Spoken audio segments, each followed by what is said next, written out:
discernement spirituel.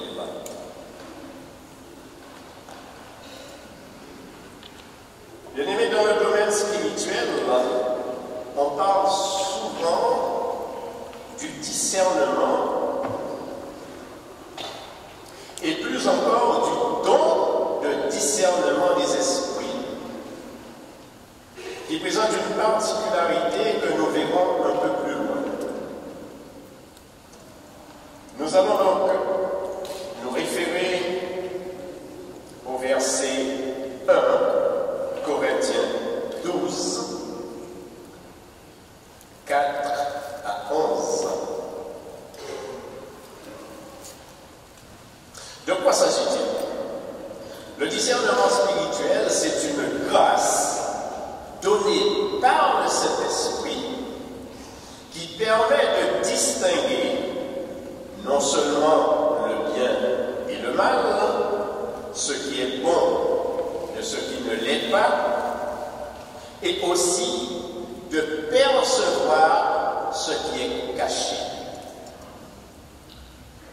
C'est une œuvre de sagesse et de prudence qui sert à rechercher quelle est la volonté de Dieu, d'où l'intérêt, bien aimé, de se tourner vers notre Seigneur avant de prendre toute décision précipitée, ce qui pourrait conduire à des erreurs d'appréciation.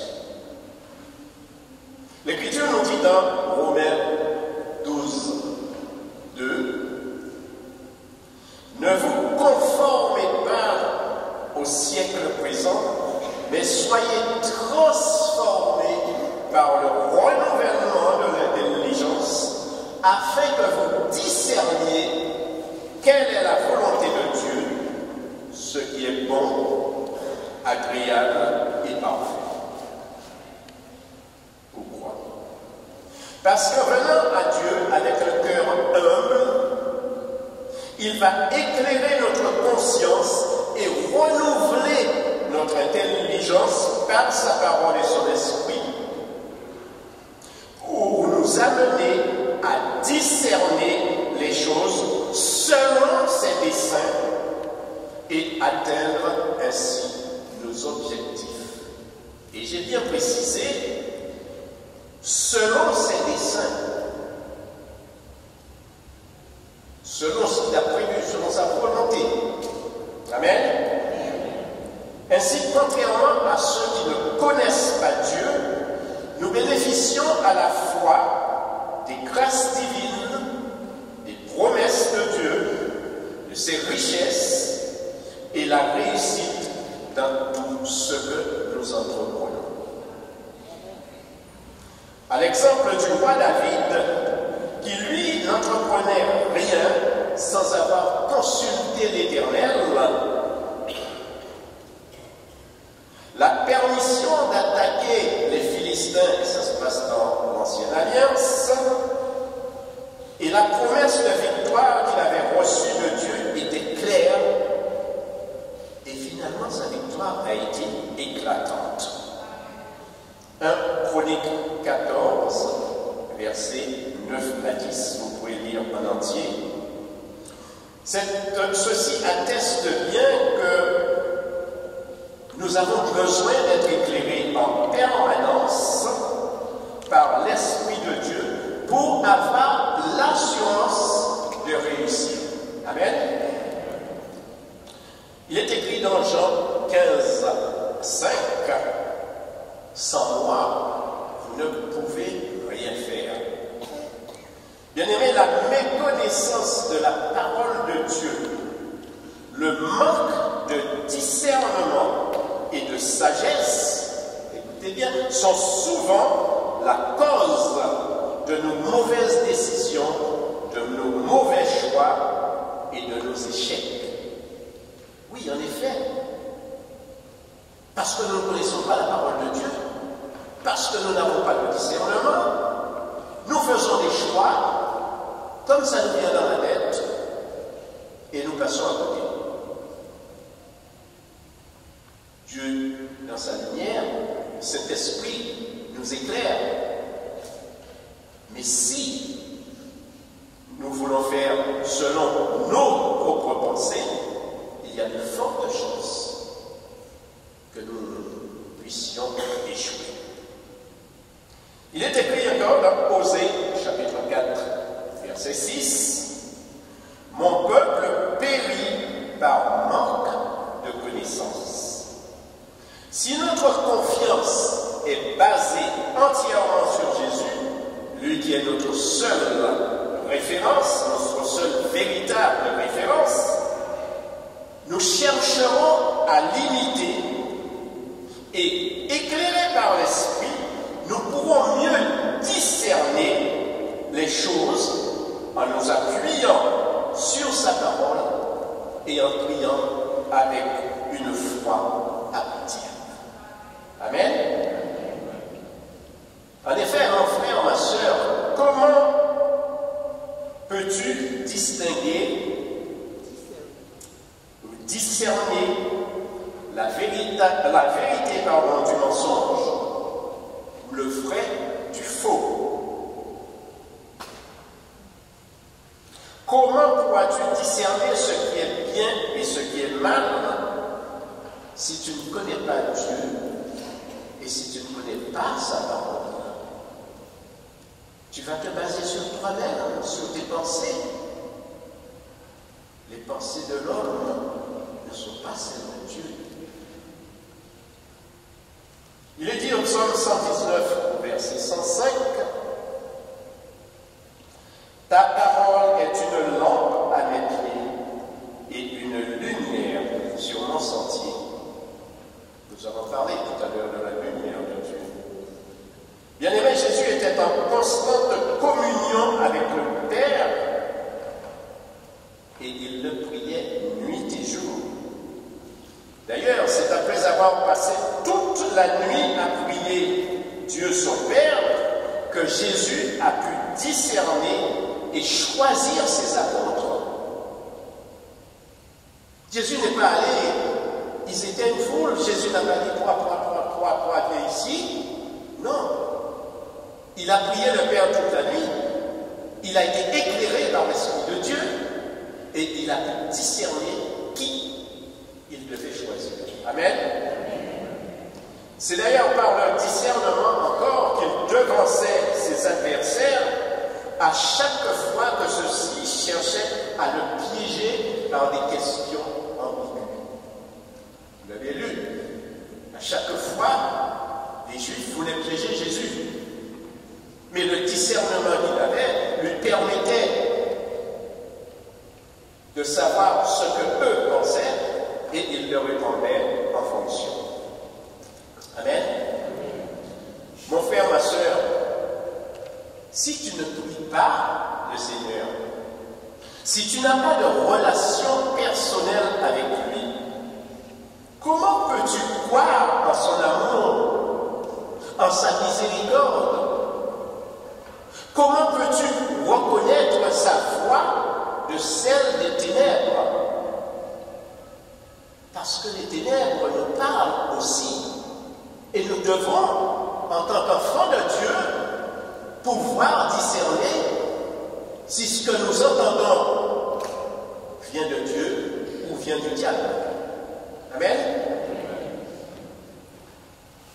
Sans la foi non plus, nous ne pouvons pas plaire à Dieu. Si nous ne croyons pas en lui. Hébreux 11:6 dit, « Or, sans la foi, il est impossible de lui être agréable, car il faut que celui qui s'approche de Dieu croit que Dieu existe et qu'il est le rémunérateur de ceux qui le cherchent. » Amen. Bien-aimé, c'est par la lecture, en effet, une lecture assidue des Écritures, que ta foi sera affermie et que tu pourras ainsi te détourner de l'esprit d'incrédulité, des raisonnements obscurs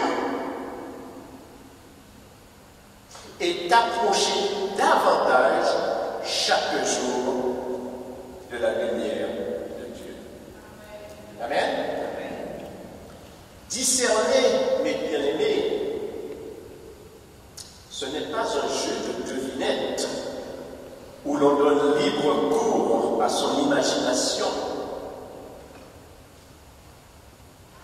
C'est pas, comme on dit souvent, au petit bonheur la chance. Non. C'est bien plus sérieux que ça. Nous devons prier par l'Esprit. Lui, le divin conseiller, le merveilleux guide. C'est lui qui descend dans les profondeurs. C'est lui qui sonde les cœurs. C'est lui qui scrute les reins et opère les transformations que lui seul juge nécessaires. Amen. C'est encore lui qui va nous éclairer lorsque l'adversaire, le diable, cherche à aliéner nos pensées par des suggestions mensongères. Oui, parce que lorsque nous sommes en recherche d'un emploi ou quelque chose, le diable, quelquefois, peut venir nous dire « c'est pas la peine de chercher. Attends, tu verras, joue plutôt au loto. » Je ne pense pas que ça vienne de Dieu, effectivement. Il est écrit dans Jean 16, 13, « Quand le Consolateur sera venu, l'Esprit de vérité, il vous conduira dans la vérité tout entière, car il ne parlera pas de lui-même, mais il dira tout ce qu'il aura entendu, et il vous annoncera les choses à venir. » Discerner, frères et sœurs, nécessite d'abord d'examiner ce que nous avons à faire. Prendre un temps. Approfondir en se tournant vers Dieu, prier avec sa parole et écouter ce que dit l'Esprit avant toute décision finale. Il est écrit dans 1 Thessaloniciens, chapitre 5, versets 19 à 22. N'éteignez pas l'esprit, ne méprisez pas les prophéties, mais examinez toutes choses. Retenez ce qui est bon, abstenez-vous de toute espèce de mal. Frères et sœurs, lorsque l'ange Gabriel fait l'annonce à Marie qu'elle sera enceinte, Marie ne devine pas. Non, mais elle discerne aussitôt que cette parole vient de Dieu. De même, lorsque l'ange de Dieu se présente à Joseph pour lui donner les directives concernant l'enfant nouveau-né, immédiatement il s'exécute parce qu'il a tout de suite le bon discernement. Amen. Ils ne se sont pas posé de questions. Ils ne se sont pas dit c'est peut-être, est-ce que ça vient de Dieu ou pas? Non. Ils ont eu le bon discernement, ils ont été éclairés par la lumière de Dieu et ils se sont exécutés. Celui qui est spirituel discerne tout, car la lumière de Dieu habite dans son cœur. Je répète. Celui qui est spirituel discerne tout, car la lumière de Dieu habite dans son cœur. Ce qui implique, frères et sœurs, de mettre nos sentiments et nos émotions de côté pour éviter de nous induire en erreur. Parce qu'effectivement, si nous comptons sur nos sentiments, nos émotions, nous pourrons prendre une décision qui n'est pas forcément bonne. Mais si nous nous basons sur l'Esprit de Dieu et sur la parole de Dieu, nous avons l'assurance que notre discernement sera un discernement éclairé. Amen. Alors, attention, frères et sœurs, à ne point participer aux œuvres des ténèbres, même inconsciemment, discerner ce qui vient de Dieu ou pas. Il y a danger à écouter sans aucun discernement les voix inconnues, qu'elles soient d'origine humaine ou prétendue spirituelle. Je dis bien prétendue spirituelle. Il est écrit dans Lévitique 10, discernez ce qui est saint de ce qui est profane, ce qui est pur de ce qui est impur. Frères et sœurs, beaucoup de personnes assoiffées d'entendre des prophéties, des paroles d'espoir, et sont prêtes à écouter souvent le premier venu qui affirme « Dieu m'a dit ». Attention, sans même s'assurer de son identité ni d'où il vient. Si quelqu'un vous dit « Ah, j'ai reçu de Dieu que la fin du monde, ça sera pour demain après-midi à partir de 15 heures. » Frères et sœurs, si vous êtes en Christ, je pense que vous allez discerner, parce que la parole de Dieu nous le dit. Nul ne sait le jour ou l'heure où Dieu viendra. Alors celui qui vous dit que demain la fin du monde aura lieu, vous pouvez lui dire d'aller revoir sa copie. Amen. Alors écoutez l'Écriture, ce que l'Écriture nous dit dans Matthieu 7, 15, 23.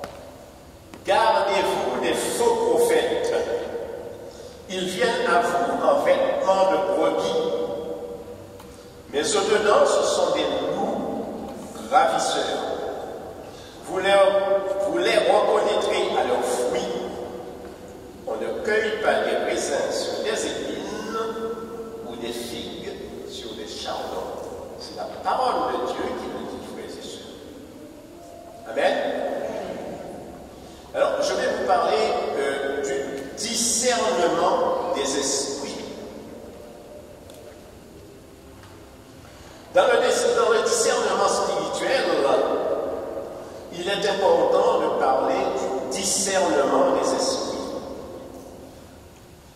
C'est un don particulier qui permet de s'approcher du monde surnaturel et discerner si effectivement un don est inspiré par Dieu, par l'homme ou par le diable. Celui qui exerce ce charisme, ce don, est visité dans son intelligence par l'Esprit Saint qui lui permet de comprendre sur le moment l'action de Dieu ou celle d'autres esprits. Il est écrit dans 1 Corinthiens 12, 7, 10. À chacun, la manifestation de l'Esprit est donnée en vue du bien commun. À l'un, c'est une parole de sagesse. À tel autre, le don de prophétiser. À tel autre, celui de discerner les esprits. En conclusion, frères et sœurs, en matière de discernement,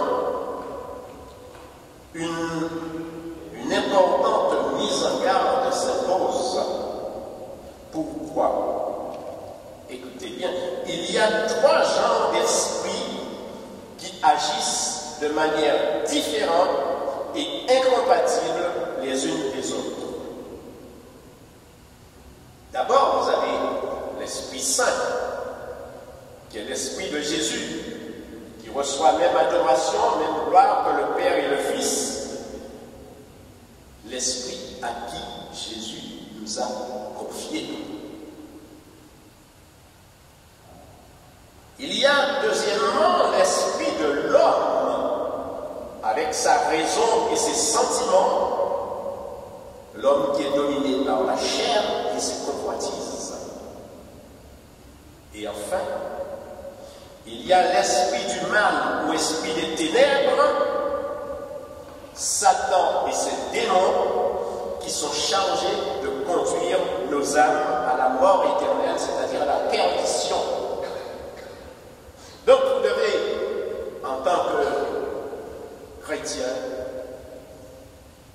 en lisant la parole de Dieu, nous devons avoir cette capacité à discerner, à distinguer ce qui vient de Dieu, ce qui vient de l'homme, ce qui vient du diable. Ok? Ces trois esprits n'agissent pas de la même façon, ni dans le même but. L'Esprit Saint va vous conduire à la lumière au salut. L'esprit de l'homme qui se base sur ses sentiments et l'esprit du monde. Et enfin, l'esprit du diable qui va vous conduire à la chute. Amen. Frères et sœurs, Dieu sait ce qu'il y a de meilleur pour lui. Et nous allons conclure là-dessus. Demeurons dans l'obéissance, ancrés dans sa parole et à son écoute, pour discerner ce qui lui plaît, ce qui est bon, agréable et parfait. Nous aurons ainsi l'assurance de ne prendre aucune part aux œuvres des ténèbres. Amen.